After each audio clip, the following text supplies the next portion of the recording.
You're listening to the Jaybird Watching Podcast, the official podcast of jaysjournal.com and fansite.com. We are the official ballroom chat for everything Toronto Blue Jays baseball, from game highlights to rumors and all the stuff in between. Here's your host, Craig Borden, with co-hosts Jason Lyons and Liz McGuire. Now let's talk some Toronto Blue Jays baseball. Good evening, Toronto Blue Jays fans, and welcome to the episode of 447 of the Jaybird Watching Podcast. I am your host, Craig Borden. With me tonight, Liz McGuire and Jamie Campbell. But first, Liz, how the heck are you? I'm really good. I'm good. I don't know. I was just telling kind of Jamie behind the scenes how I'm still nervous about the Vlad extension, but I'm excited about baseball. That's it. That's all I got. Come on. So, without further ado, we have the broadcasting legend that is Jamie Campbell with us this evening. Jamie, how are you? I'm well, Craig, and Liz should not be nervous about the coming season. She should be nervous about baseballs flying around her head. Yeah, I always am, man. Like, even Right. that's the thing, you know? Again, you can't control it, but it's true. You can't control a comebacker off a foul ball as much as you cannot control what decisions the front office makes and which potential free agents decide they don't want their money. So never worry about it. But to that point, I think we got something cooking, at least for this season, Jamie. That's the beauty of it. There's still this season, regardless of all this fun that's going on. It is spring training. So give us what are you looking forward to other than baseball being back here in the next few weeks? Well, I do look forward to baseball being back. It is fun to turn on the phone and see photographs of guys throwing bullpens, especially those who have never worn a Blue Jay uniform before, like Max Scherzer, for example.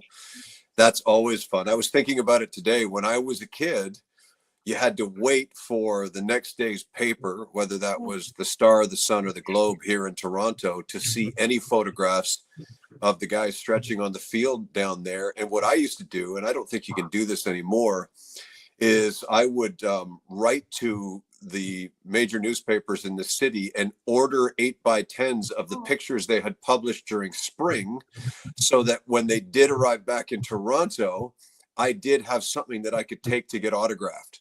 And that's an indication as to how old I am, but spring has changed.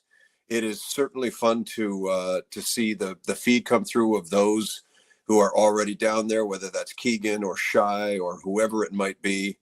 I love setting foot in that place first day of the spring. Whenever I get there, there's a freshness about it. You can hear those magpies that are nesting in the stadium lights chirping away and flying off to the beach to catch their night's dinner. And it's just something magical about the place. Indiana's a wonderful town. I've been a frequent visitor myself. I have friends that skipped New York here and went down to Tampa right after college, and just they were hanging out in Tampa, and then I was like down there for a visit. I'm like, I'm going to spring training. You guys are more than welcome to come with me. So I took them to Dunedin. It was my first time at that time. This is 15 some odd years ago. And they loved it so much they ended up moving from where they were in Tampa to Dunedin like that. There wasn't even like a question, a thought. It was just like, here's our new home. Boom, settled. So wonderful, beautiful ballpark that I'm so happy they renovated, because when I was going there, I honestly loved it regardless of how old it was. It was completely different. It was right on top of the action. It was just such a different feel to being in that spring training ballpark, watching games and being able to enjoy it, and being up in the broadcast booth and with your team now. And you got a little bit better of a home there in that new wonderful ballpark, don't you, Jamie? Yes, I do. In fact, I must say, I really love the relocated studio. We are entering year 3 in that studio. Joe Siddle and Caleb Joseph and Madison Shipman. So I didn't think I would enjoy it as much as I do. The place we used to be was really close to the left field foul pole, right on the 100 level, and it was wide open. And if I missed anything about it, it's that I used to keep a glove in the storage room behind the big monitor. And anytime I'd see little kids wander by with a glove of their own, I'd scoot behind, grab my glove and a ball, and then invite them into the set to play catch with me, assuming they were keen not to throw the ball at one of our cameras. And I just don't have that space anymore, which is unfortunate. But my God, the setting is spectacular. And I know, and I'm sure we'll get into this, right? It wasn't the most competitive of years last year, but there was something strange going on at the ballpark that you both may have noticed. And that was, it seems like the crowds got a wee bit bigger later in the summer once we knew that this team wasn't going anywhere from a playoff perspective. And what that taught me is a lot of what we're discussing now with the sights and sounds of spring training.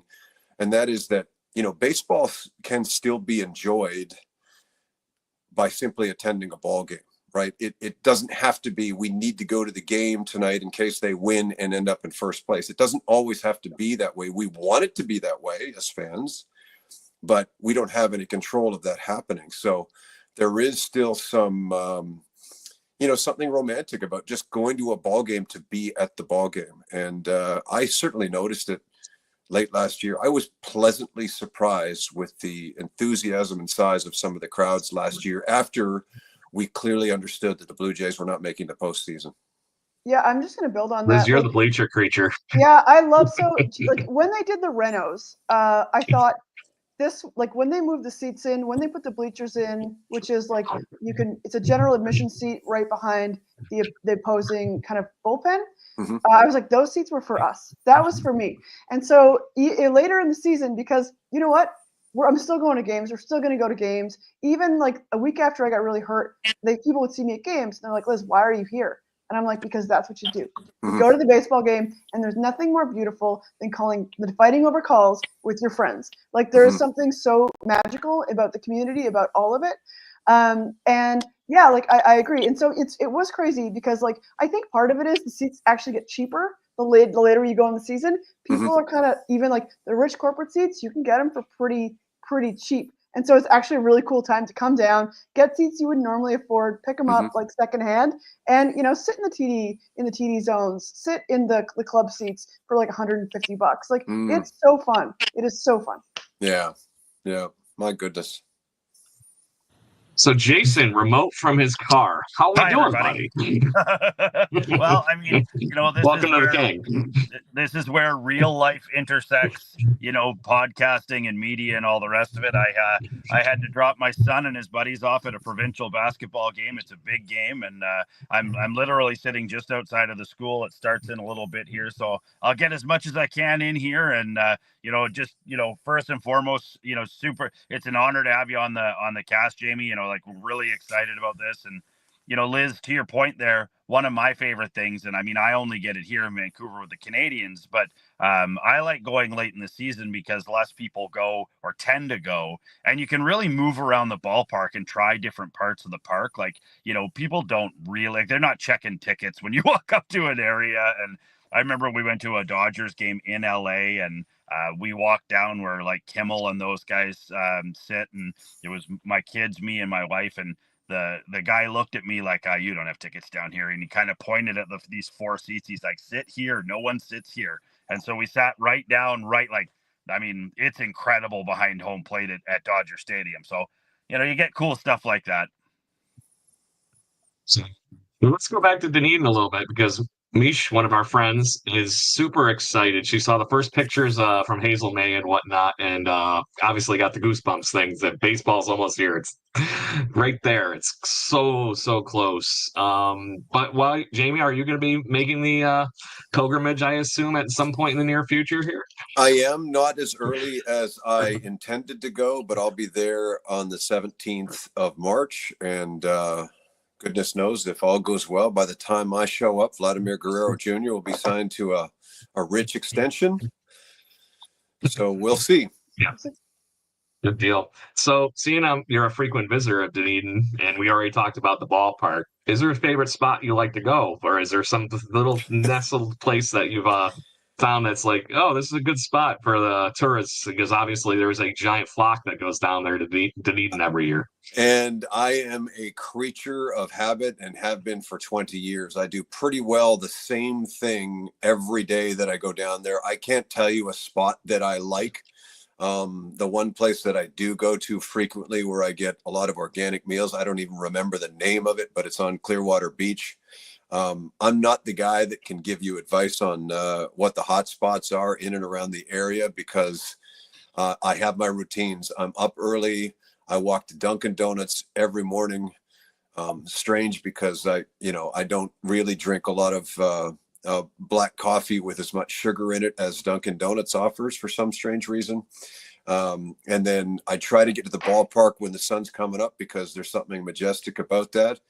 And quite frankly, the moment I get back to the hotel room is the moment I go out to the beach and work out and just breathe in the air. So I do not spend a lot of time, if you can believe this, cruising around Dunedin, Clearwater Beach, looking for places to eat most of the time. But that's just because I'm one of those typical males. I'm the product of a fairly strict routine. There was one place that my friends showed me that when they were down there, it's like the local hangout on Clearwater Beach. You go just over the bridge, and it's literally in that little marina right off to the left when you're going toward the beach. It's literally called the Bait House. I know what and you're talking it literally is a bait house. And then you just keep walking through it. Just ignore the fish hooks, the fishing rods, and then all of a sudden it opens up into a nice little deck on the back. It has some of the best made to order seafood I've ever had in my life. I know the spot you speak of. It's good fun. So anyway, Jason, because I know you're on limited time, would you like to kick off any questions and move forward here? I think, can you guys hear me okay? Yep. Yeah, I think one of the ones. So Jamie, we've had a lot of guys on lately, and obviously Ricky Romero and Jay Jackson. They stirred up some questions with all the baseball dads and stuff that I have. I got the one that I got the most from my friends and peers and people that I am close with is what is Jamie Campbell's favorite ballpark that he's been to, and why? Oh boy. Oh, I have several answers for you, and they're all for different reasons. The party capital of Major League Baseball for me 30 years ago was the bleachers at Wrigley Field. And I think there was a stretch of years there in the late 80s and early 90s where my friends and I would make annual visits. So these were the years that we were in our early to mid 20s. There's a pub beyond the center field bleachers called Murphy's. We were regulars there. There's a dance club across the street from the beautiful marquee behind center field called the Cubby Bear. We were regulars there. I think I may have proposed to someone on that dance floor after knowing them for 10 minutes, if I'm not mistaken. That was that was the one place we went with regularity back in the old days. I took my son there this past summer. He's now 19, and I just sort of explained this is where I used to hang out quite a bit. But beyond all of that, and especially from a broadcast perspective, because I had the privilege of calling play-by-play for 5 years with this ball club, I loved the broadcast booth at Fenway Park. Yeah, because I've been there and in it. It's unique in the sense that you literally hang right over home plate, and depending on the time of day, you can really actually hear conversations between batter and catcher, or batter and umpire, or catcher and umpire, if you can believe that. I loved that. The obvious answer is that the trip to what used to be known as Safeco Field in Seattle was an absolute pleasure every year because of the enthusiasm that the crowd presented. And I have really rich memories of the old Yankee Stadium, in part because you had to basically climb a ladder to get to the broadcast booth, which made it very difficult between innings to use the bathroom. And my one experience calling games at Dodger Stadium, when I got a chance to collect with Vin Scully just to get some advice on how best to execute the craft, that was pleasurable. Wow, yeah, I'll bet. I'm sorry I couldn't give you one. Drop. No, and I don't think my friends were expecting one. I think they were expecting just that. And for anybody out there who hasn't done the Fenway Park tour, go do it. It is worth the time. You get to go up into that broadcast booth, and after you see Moneyball and you see the angle from where it's where it is, and you get up there and just just an incredible tour. So yeah, that was pretty much bang on. You ticked all the boxes there, buddy. So was the ladder similar to the elevator that used to get stuck all the time down Dunedin? I've heard that story. Witnessed it once when I was down there for a Dunedin Jays game. Does it get stuck or is it just slow? Even the Skydome elevators like that. Like you go in those elevators and you're in there for like a while.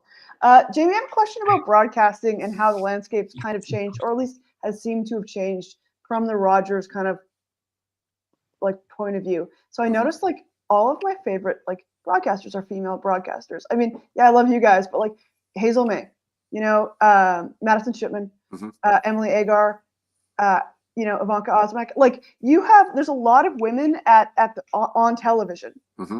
How has that changed? And I've heard rumors that you were perhaps a part of that change. Yes, I was very vocal when, for example, Madison was brought aboard. I think the season prior, I went to management and I won't say express concern. What I did say was, because I sit at the Rogers Center every single day, I can see with my own eyes that half the people that come there are female. And there are probably numbers somewhere that suggest that half the people that watch our broadcasts are women.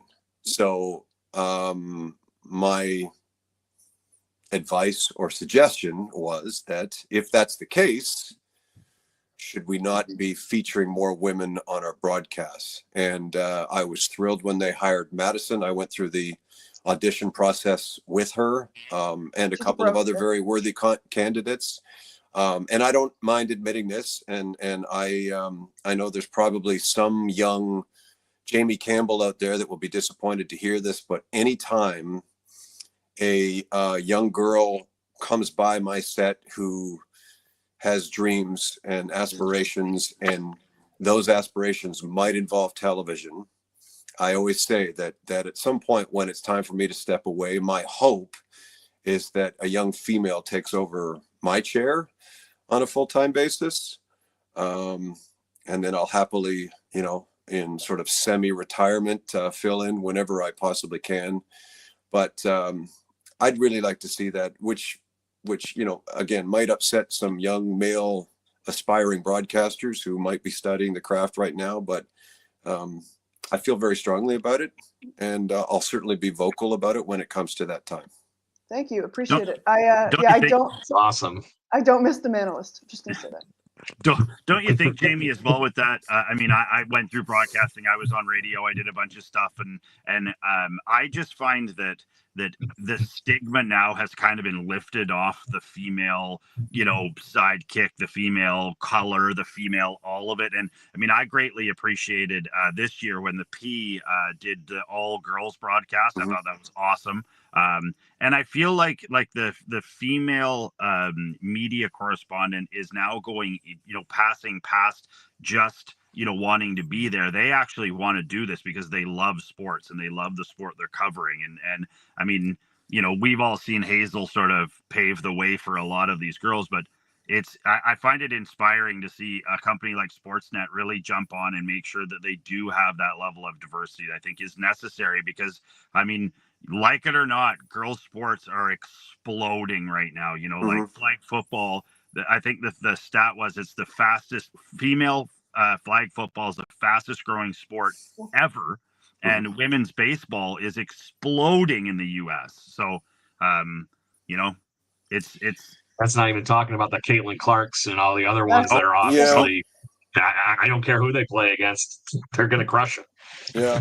Now, I must say, I'm still gravely disappointed at some of if you look deep enough, especially into the social media realm, and I'm sure you'll all agree, you can still see people, most of them with profiles that are anonymous, voicing misogynistic concerns, which I just, I roll my eyes. It's those moments where I wish that certain social media platforms didn't even exist, but there are always going to be detractors, I guess. But what I'm really enjoying right now is that in the case of my network, we're putting people on who are there on merit and who are reputable.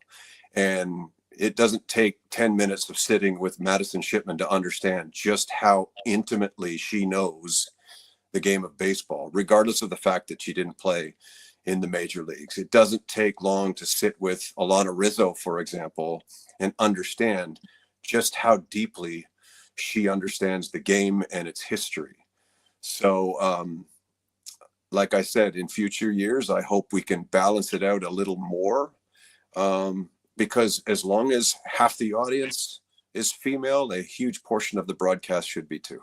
And boys, we got a lot of kids that listen to this based on my little league coaching and stuff like that. Boys, don't give up. You just got to work harder. It's not a gift anymore. You've got to challenge yourself and be as good or better than these girls because they're good, man. Yep. Competition's a wonderful thing. No question. Yeah. And again, ultimately, when my time as host of Blue Jays Central comes to an end, it's unlikely that I get to make the decision as to who is my replacement. But that doesn't mean I don't spend a lot of time when I get the opportunity encouraging people. Any chance I get when I go and speak to a post-secondary institution that has a broadcast school, I say exactly the same thing. Don't think that just because you're female, you can't ultimately end up being part of the Blue Jays broadcast crew. Awesome. So you blew up our whole entire comment section. I can't even get to this. So everybody, thank you very much. There are just so many people going cheers, game on this whole topic. There is an interesting one here that I think is a slight tangent that I think would be a nice little segue to asking about the current platform. And I believe this is one of your friends, Liz, Joanna. She's asking how the technology in the broadcast booth has really evolved as far as helping you with your job, and obviously everybody on your team doing such a wonderful job. Well, Joanna, I am probably the worst person to ask. I was nervous just getting set up for this interview. As anybody that knows me knows, my grasp of modern technology is not strong. I still handwrite letters to people because I know eventually they'll get there. But to answer, I'll tell you who impresses the heck out of me, Dan Schulman. And that's not something new. He's been impressing me for years. And I have not stood behind Dan to watch him do a broadcast, obviously, because I'm busy in my own sense. But I get the impression that Dan does a broadcast with the field in front of him and 3 or 4 active iPads, and his ability to seamlessly call a game and at the same time somehow come up with some kind of a gem of a statistic or piece of analytical data is that in his brain? It's in his brain, right? And I'm sure a lot of it is. It's beyond my comprehension. And he has... there's a gentleman that works with us who worked beside me for 5 years in the booth named Scott Carson, who is one of the best at being able to help supplement what the broadcaster is presenting. But I must say, if there's one thing I liked about my experience in the booth itself was that I tended to just concentrate on what I could see on the field versus what I could provide from a research standpoint. I know in the early days of my tenure there, I was probably trying to make an impression and therefore telling more stories than I should. But I'm not exactly sure I could pull off the kind of things that Dan so effortlessly does now. All of that said, you are all very, very well versed in modern technology yourself, so you can understand just how much information is available to us. And I kind of adopted the theory years ago that television is not like a newspaper. You can't just flip the page back and reread something you missed. So you have to be clear from the beginning. And that's why I desperately personally try not to cloud too many broadcasts with too many things. I try to be as precise and clear as I possibly can. So I know I didn't answer the question as to the impact of modern technology, probably because I'm not well suited to answer it. So on that note, she says thank you and very much appreciated. So, but in Nice. the midst of that whole thing, you touched on something that, funny enough, I miss a little bit of the tangent of the tangible that you get from actually playing with a newspaper. I'm in the age where I'm old enough to still that we were doing our fantasy baseball stuff weekly with the baseball weekly and typing it into an Excel sheet at least, so I didn't have to do all the math, but was Yeah. still doing it that way. There is something to you, like you mentioned, having a little bit of the analog, a little mix of the new, being able to broadcast and do what you do. And I think there's a lot to say for the team that you have with Madison, Joseph, everybody. How Hero fun is it Buck. to be working with that group every day? Yeah. It's such a joy. I could pick apart the beauty of working with all of them individually. I mean, being able to hang around with Buck Martinez on a daily basis is like a dream come true for a kid who, at one point was probably yelling at him from beside the dugout at Exhibition Stadium. Not probably, I was. And I don't mean yelling in some kind of an acrimonious way. I mean, Buck, can you come over here and sign my hat kind of way? Hope your leg feels better, whatever it might be. What's that? Hope your leg feels better. I said, hope your leg feels better. Yeah. Well, earlier, you still can't believe that play earlier than that, when you could literally stalk the guys in the parking lot because they drove these Hondas with a giant Blue Jays logo on the side, which gave away the fact that they were parked there. Yeah. Siddle's been an absolute breath of fresh air. His attention to detail is unparalleled in my estimation.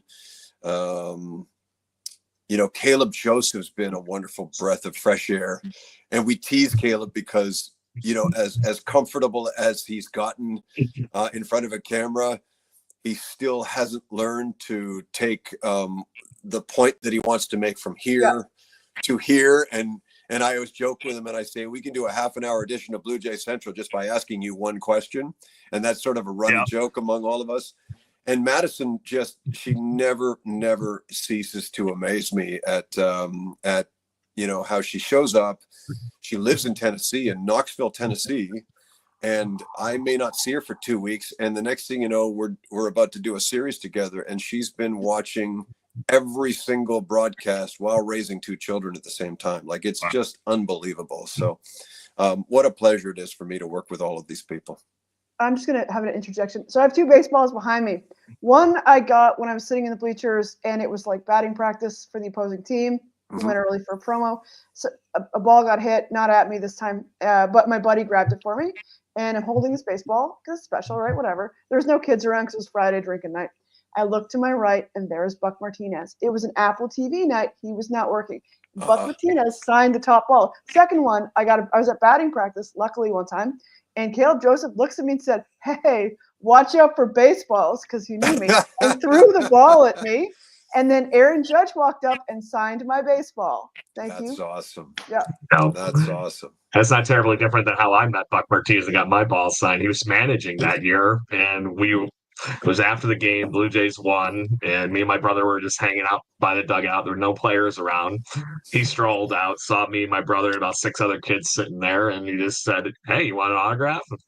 Yeah, of course I want an autograph. You're Buck Martinez. Have you been fishing with Buck?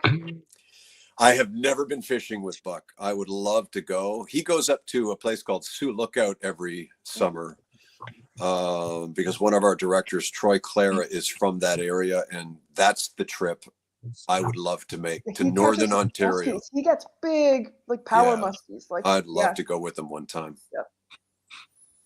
Good deal. Jason, you got any questions you would like to go on before I keep going on my list? Jason, you're clearly not in Toronto because you don't have like swaths of snow on your roof. Oh no, Jamie, we do. Look, this is Vancouver, and that's I don't buy snow. it. There's tons of it here. Or dusting.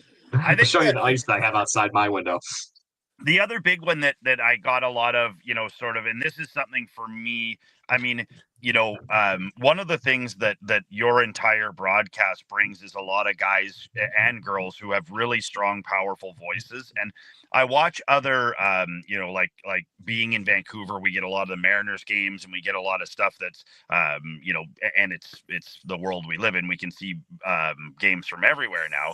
I mean, the way that you guys put together the cast and the quality of the product that comes out, and I mean, we have to all agree that Jays in 30 could be the greatest thing to ever have happened to any sport. My friends who come up here from the US and they see this, they're like, how are we not doing this for everything? Anyways, the question is when you were coming up, like, did you go through like radio and news and all the rest of that stuff to get to sports, or was that something that you just laid right into and stuck with? I did indeed. I fell in love with the Blue Jays like most people of my vintage in 1977, the year they arrived, and became borderline infatuated with them from that point on. And somewhere around the age of 13 or 14, just decided, hey, you're never going to play at this level, so maybe you can find your way into a career that allows you to be around it full time and still get paid. And that's when I just directed myself appropriately. I made stops after doing an internship at Hockey Night in Canada and working for CBC Sports in Toronto. I made stops in Edmonton and then in Ottawa. And while I was in Ottawa, this idea of Sportsnet came to fruition. I got a phone call and they asked me if I would be part of the crew that would launch the network. And I said no, oddly enough, because I was really enjoying living in Ottawa at the time. And within about 45 seconds, the executive producer of Sportsnet at that time, a guy who was helping sort of create the network, a gentleman by the name of Scott Moore, spun a napkin around and asked me to write my current salary down. And I did. I spun the napkin back to him. He crossed it out, tripled it, and handed it back to me. And I went from I'm not leaving Ottawa to when do you want me there? bring the packing tape. Yeah. That was awesome. That was September of 1998. And then we launched the network October 8th of 98, if I'm not mistaken. I had to feel like a hell of a pat on the back at that point. And clearly you were off and running in your broadcast career at that point, but come do something else that you had to do. I hate to think that, as we await the signing perhaps of Vladimir Guerrero Jr., I hate to think that money is the reason. I always did. I'm born and raised in the Toronto area. I always did want to come home eventually. At that point in time, I don't think I was ready to return to Toronto. But I do remember about a month earlier having a conversation with my father, and I asked him what was the highest salary he had ever earned. And the number that had been presented to me in this meeting in Ottawa was far greater than my dad had ever made. And that really hit home with me. And that was a pretty profound moment. So I could sit here and say, well, I didn't do it for the money. I did. I was dead set on staying in Ottawa and sort of building my career from there and maybe coming to Toronto eventually. But, that move that Mr. Moore made at that moment really changed everything. That's awesome. The only other one I've got is I had a number of people ask, have you ever been to a game at Nat Bailey in Vancouver? Yes, I have. Yeah, absolutely. What were your thoughts? Oh my God, it's heaven. I know. But I knew it was going to be, right? I knew it was going to be. And here's the beauty. I mean, I know how much, if you live in Vancouver, that gem that you have there. I decided to do a little bit of a road trip with my youngest son this summer and tour some stadiums in the Western Canadian League.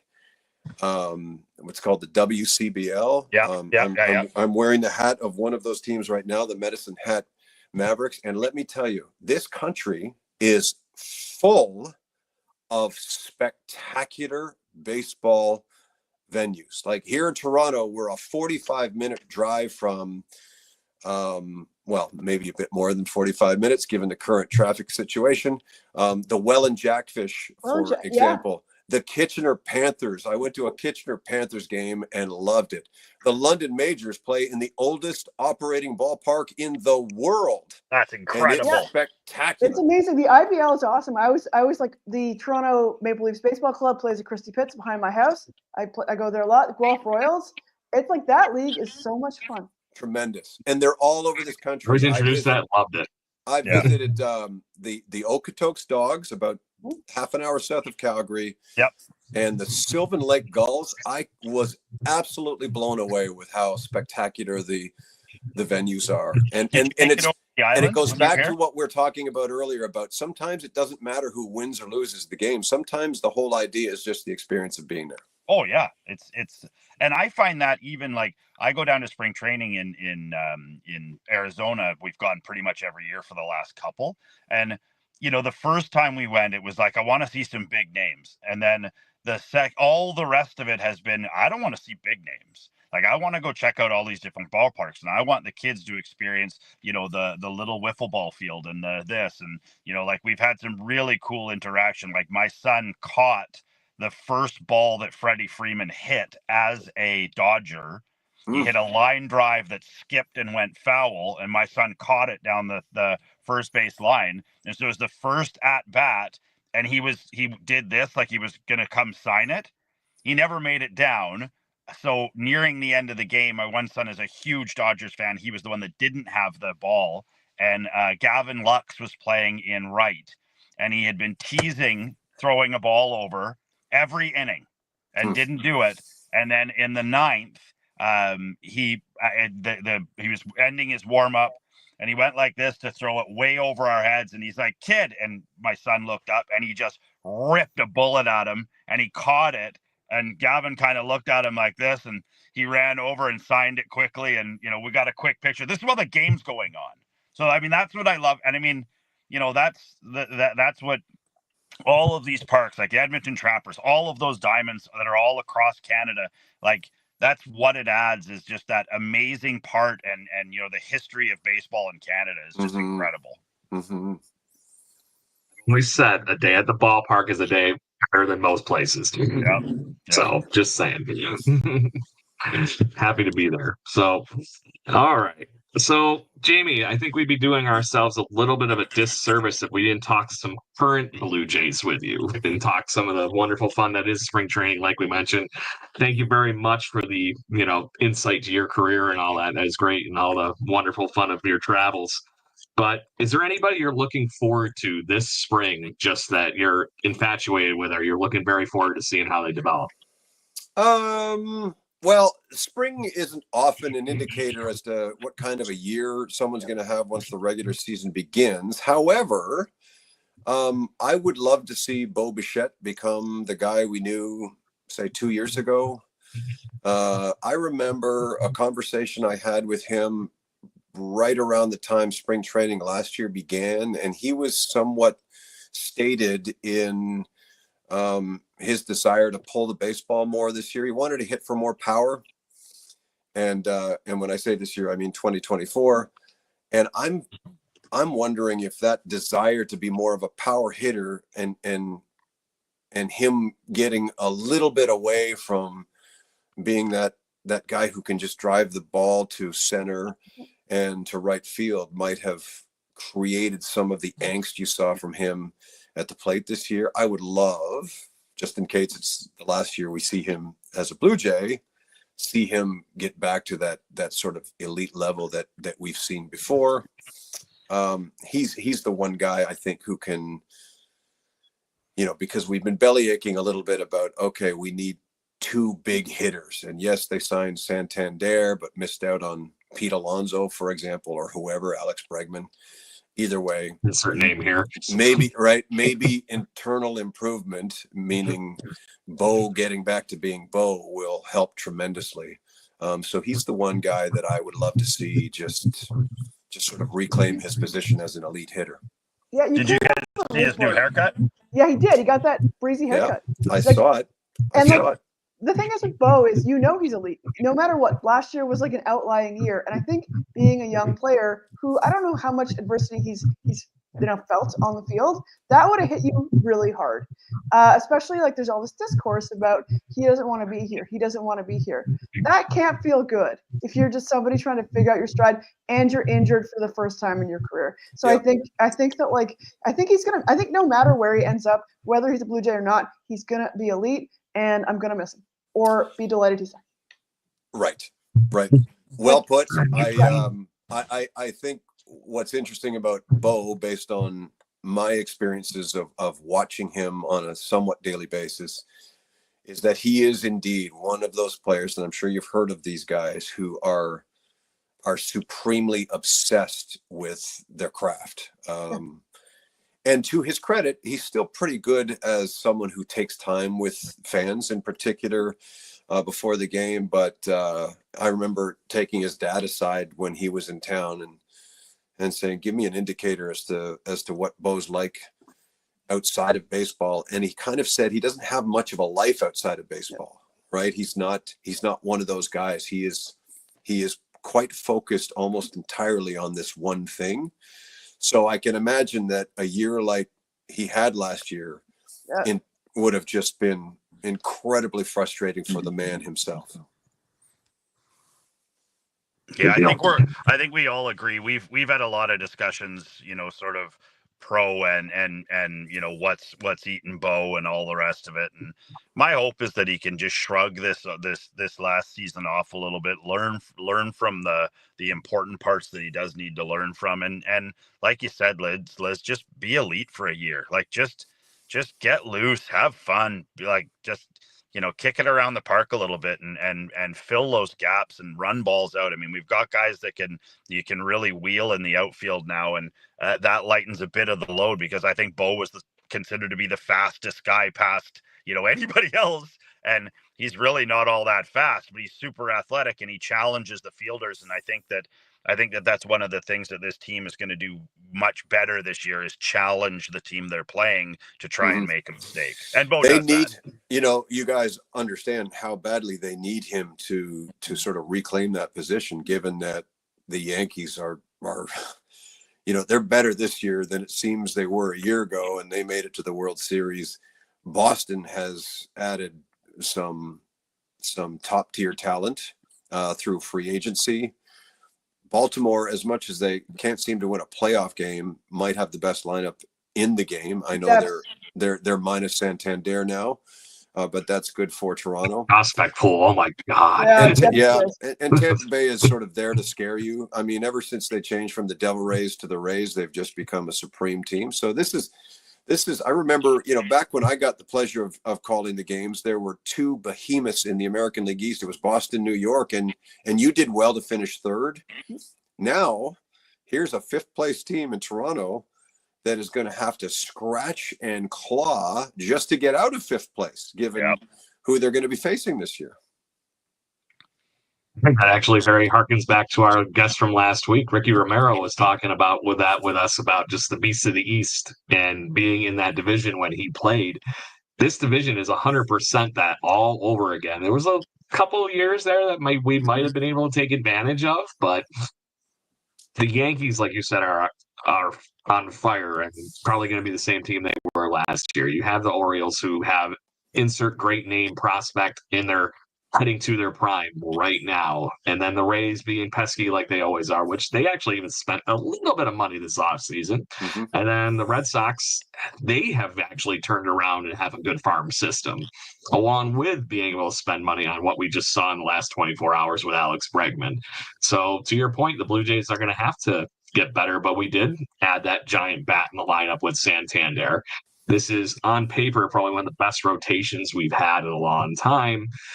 How equipped do you think we are, Mr. Campbell? Well, I mean, you've just nicely summarized the monster division. So I'd love to say we're equipped, but the most equipped team in baseball are the Los Angeles Dodgers, and I don't think the Blue Jays can match, the Dodgers in terms of 1 through 9. Excellence. What's Kershaw do on that team now that he just re-signed? Does anybody have any idea? Is he going to be the bat boy, or what? God bless him for God bless him for lasting as long as he has and being as good as he has been. And he says, I mean, look, does he have 2 World Series rings and he only really contributed to one of those teams? Yes, but when you think about it, the modern day Dodgers exist in part because Kershaw was the one guy that sort of kept them competitive all of those years, and every single year they were division champions, and he's kind of responsible for that. So good for him for playing another year. But this is a hard one for me to, because I get asked the question just by showing up at Starbucks in the morning, how are they going to do this year? And my common refrain, and it's been this way for 20 years, is they'll finish anywhere between first and fifth, because it's so difficult to predict how good a team can be when, as we know, if one of your best players gets hurt after a week, or, we've got some aging arms in that rotation. I love the names, but, my goodness, I think Kevin Gausman's going to be 35 at some point this year. And Chris Bassett's in his final year with the ball club. Max Scherzer is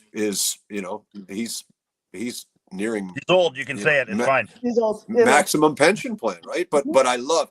Don't get me wrong. Love the signing. It paid by 3 teams this year, right? It feels a lot. Yeah, it feels a lot to me like the way the guys spoke. And when I say the guys, the young guys like Pilar and Goins and Colabello and all those young players from the 2015 team, the moment that Troy Tulowitzki walked into the clubhouse, they all said, everything's changed. Like, Tulowitzki's here. This is business. And we're obviously set to be the best team in this division. And they were. I feel like they brought Max Scherzer in for that purpose, so that any of these young players, can't just walk in and feel like, they can stray from the program today and they can do whatever they please. There's going to be a guy there with, first ballot Hall of Fame credentials that they'll have to answer to, which I think is very cool. Talked about that actually extensively on this show last year. What was the tipping point for even getting a team like the Blue Jays team last year, outside the injuries and everything? What was the catalyst they needed? If you look back in Blue Jay history, in '92, you had Dave Winfield come in and was kind of the right in the kick in the butt to be able to get everybody moving, right? Yeah. I was like, who is that person you're missing in that dugout? And you can't look to all the time for somebody internal for that person. Max Scherzer is that. Yeah, last year. I was wondering who they traded for, that piece, but now you have somebody of that same locker room pretty much for the most part, but then you have somebody like Mad Max come in, and maybe that's just a little bit of crazy you need in that locker room to get things going. We mentioned Josh Donaldson in 2015 too. Yeah, I'd like to think Shohei Ohtani was the guy they were missing last year. He was the guy. Yeah. He could hit and pitch. I will say this. I feel like that every year people are like, how are the Jays going to do it? I'm like, it's a long season. I don't know. I feel like the Jays have been cursed by like their offense and, their defense clicking at the opposite times.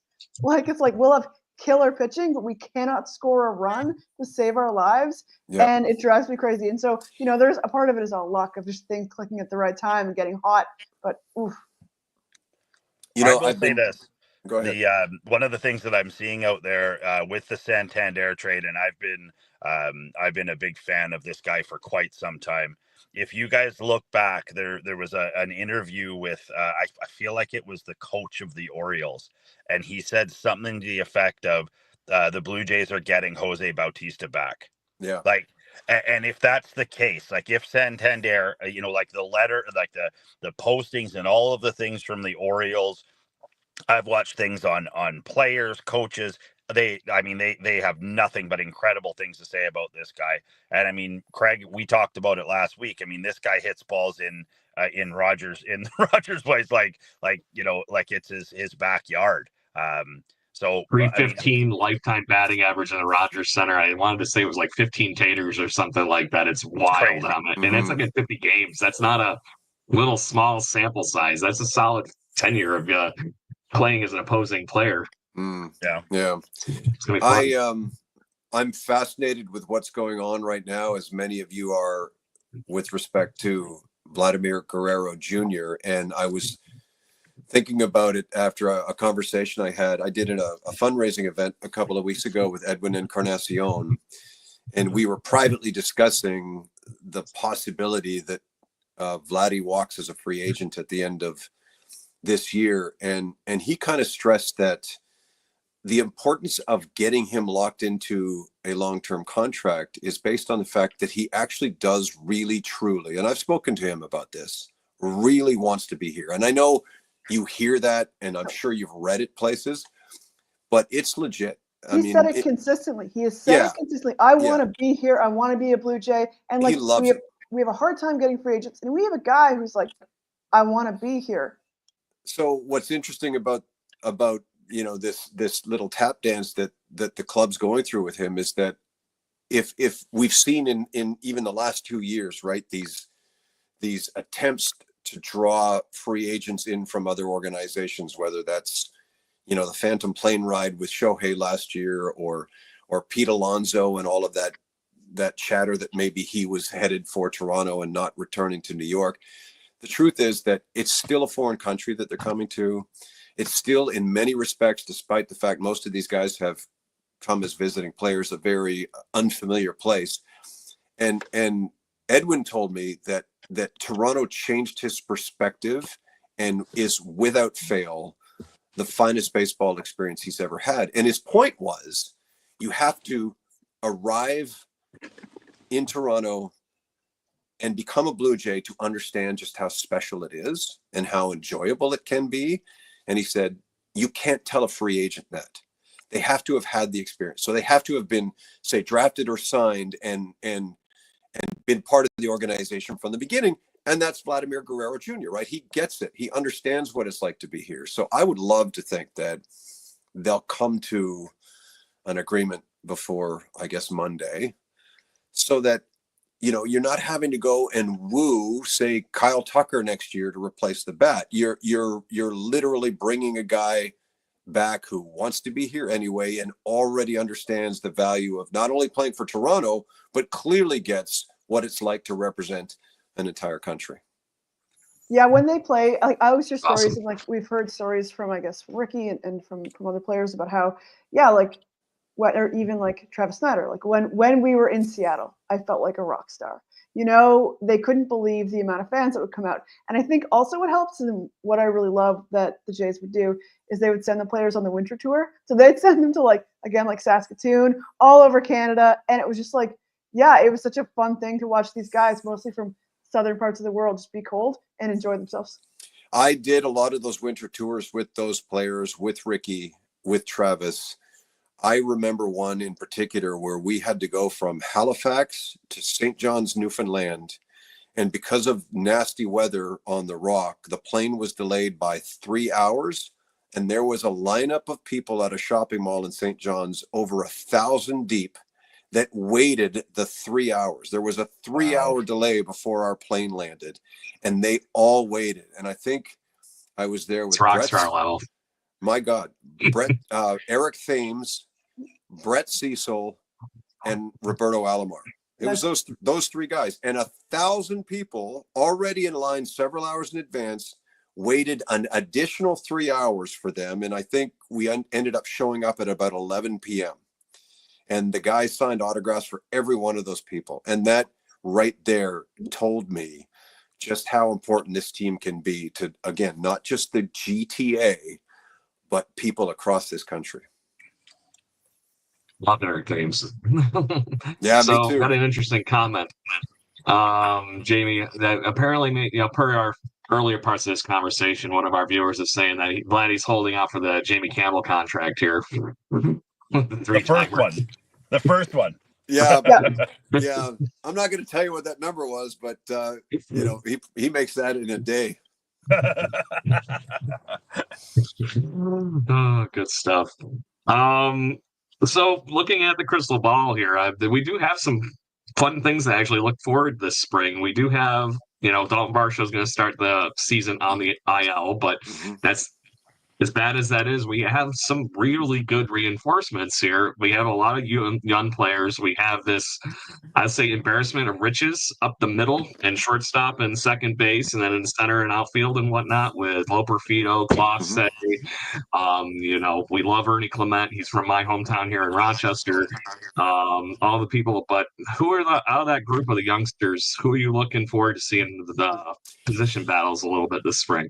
Well, it was going to be Spencer Horwitz. I was looking forward to Spence. I really loved what I saw from him at the plate last year, and I remember speaking to Joe Siddle near the end of the season, saying, "Boy, you know what? Like, there's an offensive piece that could be part of this team for years to come. And Joe sort of said, no, you know what? They should probably move him now while his value is at its highest. And I thought, oh, okay, well, I guess so. And lo and behold, off he went in that 3-team trade. It's hard. Look, I don't get overly excited about young players. I loved what I saw from like Will Wagner in a short term last year. Lo Perfido had his struggles at the plate, but he can clearly fly and is probably going to be a very good defender. It's so hard. Addison Barger looks like he can hit a baseball to Prince Edward Island, but he might also strike out a whole lot. So it's really difficult to see young players get their first taste of Major League Baseball and have a firm idea of what they're capable of contributing as full-time players. So we'll see. I don't think I can pick one young player on this team who I anticipate amazing things from this year. You know, the one kid that I've been looking forward to seeing for 2 years is Ricky Tiedemann, who won't be pitching again until I guess 2026, unfortunately, because of Tommy John surgery. But let's hope someone jumps out and surprises us at some point. Yeah, it's too soon. I also agree. Like, it's too soon. Like, minor league nerd. I'm here in Rochester, New York. I see the Bisons. I see the Rochester Red Wings. I see everybody here. That was even my fan-sided J Journal piece. So that's always my fun piece. Well, I'm sure you'll see Alan Roden in the major leagues this year. I'm sure you'll see, like, I'd love to think we see Adam Macko at some point in the major leagues this year. There's some kids down there. I know the system isn't highly ranked, but they do have some pretty impressive kids down in the minor leagues. So I'm sure we'll hear from and see some of them this year. So Jason, I want to make sure I give you a chance to wrap up our hour here because you're clearly on the move. Yeah, I mean, what do you got? I'm going through. This would have been the high school that I went to actually. If I had stayed living in the neighborhood I did in North Van, I would have been about there actually on the scale. What high school is it? This is Sea Cove Secondary, in Deep Cove in North Van. Okay. I actually graduated from West Van, but it's a fun school. It's fun to be down here. I don't get down into the Cove as much as I probably should. I like Deep Cove. It's a lot of fun down here. I guess the big thing for me is that, being in broadcasting for as long as I have, and I tried to make a go of it and wasn't quite as successful, but real life gets in the way. So, the big thing for me is thanks for taking the time to come on the cast. I mean, it's we've had a lot of fun the last year, the three of us, and this is sort of a real pinch yourself moment to have a guy that I have so much respect for, come on to a platform that we're all involved in. So, I mean, just, super happy to have it. I've had nothing, but I have to keep hitting the button because I have texts coming up on my phone every couple of seconds. But yeah, just an honor. And, hoping that you've got a lot more time in behind the desk because there's very few guys in the industry that do it as well and with as much class as you do. So thanks. Jason, that's very kind of you. It's really an honor being with you guys because you're kind of the lifeblood of this new form of media. I tell people all the time, the future of the media is not on television. It's on your phone. It's on your laptop. It's things like this where running around the school. The people who really find themselves crazily passionate about this ball club can enjoy the conversations that you guys have every week. So I appreciate you having me on. If you ever come out to Vancouver, we'll get you out to one of the North Shore baseball games. I would love that. I did a clinic years ago with the North Shore. Is it the North Shore Twins? Yeah. I did a clinic with them at some point. That's so awesome. And they had a guy by the name of Louis Boyd, who was one of their instructors. You know Louis? Yeah, he's a great guy, and I think he ended up in the Mariners organization. He did. Yeah. So cool. Yeah, before Jamie bounces, I gotta say this. So I put it on Reddit. I was like, "Hey, we're having Jamie Campbell on the pod." Everybody freaked out. But here's the thing: because Jamie, as we know, is a creature of habit, they're like, "Yeah, I see him at my Starbucks all the time. I ask him about baseball," and it's like literally, it seems like you're the Easter rabbit of the baseball world, hopping around, and people catch you. And I've seen you at the Sky Dome or the Rogers Center. You and Dan, you walk around in suits, and I cannot. Like it's so jarring to see a man in a suit at the baseball park. You stick out like a sore thumb. And that, yeah, just like you did at one point, I right? did. I don't advise it. I don't Yeah. advise it. But I will say this. And I got to see that shiner up close. So I know. I said what's up. So I will say this also. Their sports desk, you see it. They have the field behind them, but in front of them, it's open to fans. So you can be a drunk dummy going, "Woo, Jamie, what's up?" And then they wave at you. But the fact that they can hold their composure while people are eating hot dogs, maybe 20 feet from their face. Can I tell you something, Liz? Two things, and it might be that I'm almost 60, but one, it is really hard to hear those drunk fans you speak of. Believe it or not, I don't know what they're saying to us half the time. And two, if the lights are on, we can't see them either. So as many drunk fans can walk by on a Friday night as they wish, they can say what they want, but chances are we are not likely to hear them. Love that. Oh, too funny. I was just thinking, you had your game face on and you were just so focused into everything. You were all set. There's that too. Yep. There's that too.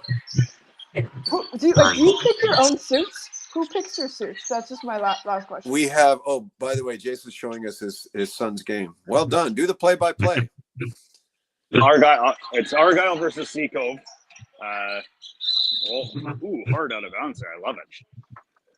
To answer, we have a fashion consultant named Deb Berman. She's fantastic. She has a couple of people that work with her, and she doesn't pick our ensembles every day, but she certainly has them set up for us sort of a week in advance.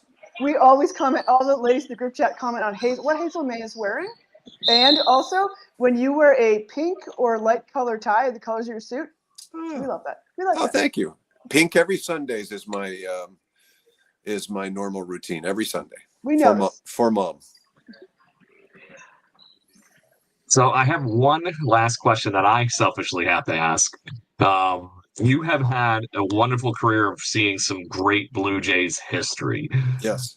Is there a player that you have just were infatuated with watching while you were broadcasting games? And what was I'm assuming I know the craziest moment, but talk to us. You're assuming you know the craziest moment? Maybe, or at least the one that, erupts the whole ballpark and causes bat flips and playoff appearances and stuff like that. I thought it was the bird. That's what I meant more. What baseball you've witnessed? Well, as a fan, I love sitting in right field at the old stadium to watch Jesse Barfield.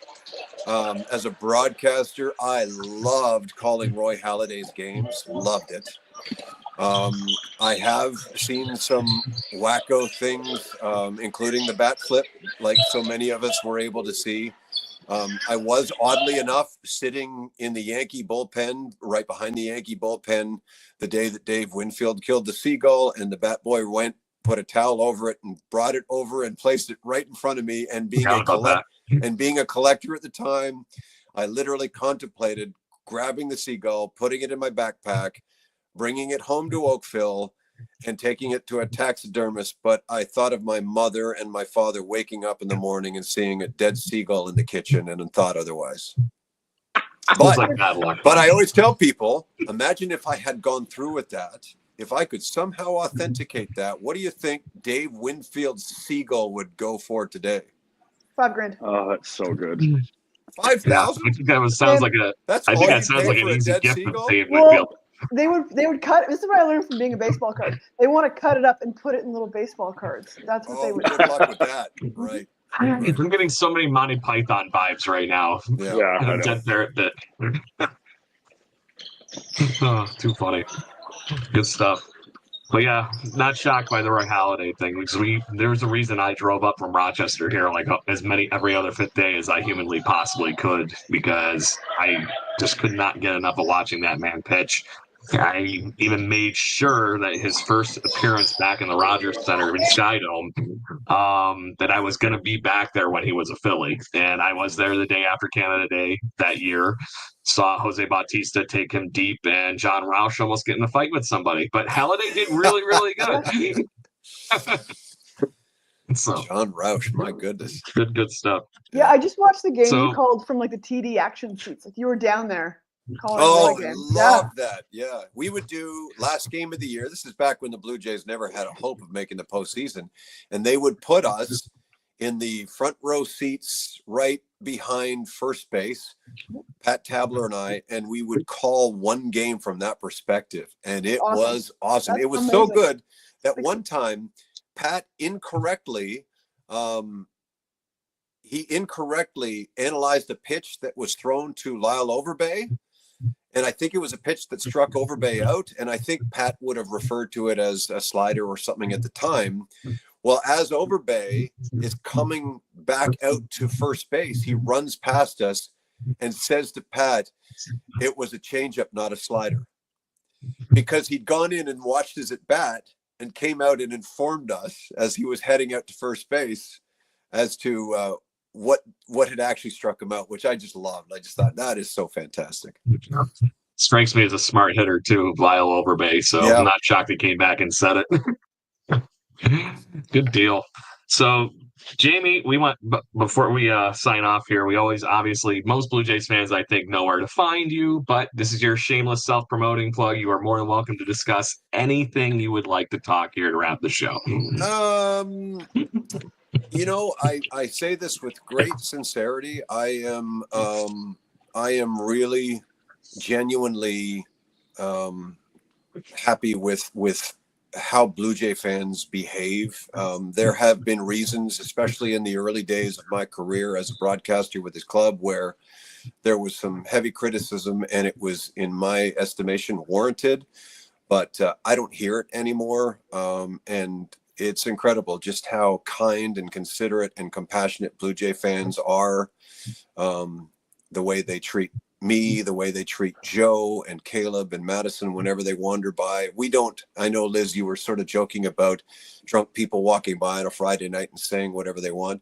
Nobody seems to do that, and we're grateful for it because It was mostly just shouting for you. It's mostly right. Woo! It's probably, Yeah. you know, it's Sure. like I like to say happy drunk, right? Happy drunk. Everyone So- loves our media and our media callers and the fans. I mean, they know we have the best in the business. We're grateful and we see it and we understand it, and I in particular am just I can't believe how warm Blue Jays Nation is as a whole, and I'm really grateful for it. That's awesome. So thank you very much, sir. It has been a pleasure having you talk baseball with us on the show this evening. We're grateful to have you here and just have some fun. It was nice to have you. So hang out for 1 minute after the show here. But Liz, Jason, anything else you would like to add? No, just thank you so much. Yeah, just thanks so much. Lots of fun. I mean, this is why we do this. We want people to experience the other side of the baseball minds that we appreciate. And, you know, it's always different when you hear a player versus a broadcaster. And so it was a lot of fun, man. I feel like we I collect appreciate it, stories guys. here, and that's what we love to do. So good deal. Well, thank you very much, Jamie. We appreciate the visit. Thank you, Blue Jays fans, and for everybody. I apologize I couldn't get to all of your comments in the chat. We are We'll have greatly to have Jamie appreciative for back. having you here with us. We're We'll just have to gonna have do him it again. I'd be happy we're to already planning rejoin. the Ricky report. I guess we'll have the Jamie one too. Yeah, there we go. So very much appreciate it, everybody. Make sure you tune in every Thursday evening at 6 p.m. Eastern, 3 p.m. Pacific Coast time. We are here. We're going to talk Blue Jays. We're going to have as many fun guests like Jamie as we humanly possibly can. Worst case scenario, you just get to deal with Jason and Liz and I's shenanigans. It just is what it is. So make sure you listen to us on Spotify, Apple Podcasts, YouTube, anywhere you get your podcasting pleasures for, in case you missed the live stream. We are greatly appreciative for all you being here. Thank you very much, and you all have a great week. And as always, let's go Blue Jays. Thank you for listening to the Jay Bird Watching Podcast. Please follow us on Facebook, Instagram, Twitter, Twitch at BirdwatchingGC, and our YouTube channel. If you want to support the show and get extra content, please consider joining to our Patreon at patreon.com/birdwatchinggc. Go Jays, go. Woo!